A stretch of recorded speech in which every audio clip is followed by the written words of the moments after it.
Aventura e Erjon Bogdanit me Mantovan është mbyllur para kohe, ndonse ai kishte merituar më së plotësisht qëndrimin në klubin e Serisë B, të cilin e ndihmoi të mbijetonte në kategori pas një momenti të vështirë.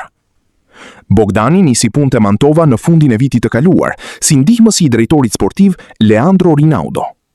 Të dy riformatuan skuadrën në janar, duke i dhënë mundësinë që të rikuperonte terren dhe në fund të siguronte mbijetesën në këtë kategori.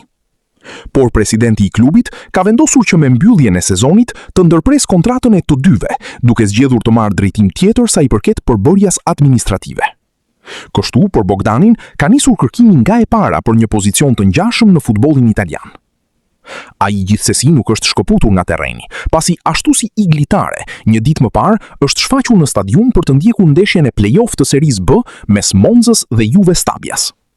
Duke parë punën që kanë bërë Rinaudo dhe Bogdani te Mantova, duket e sigurt se dyshja do të gjejë shumë shpejt sistemim në një tjetër klub në futbollin italian.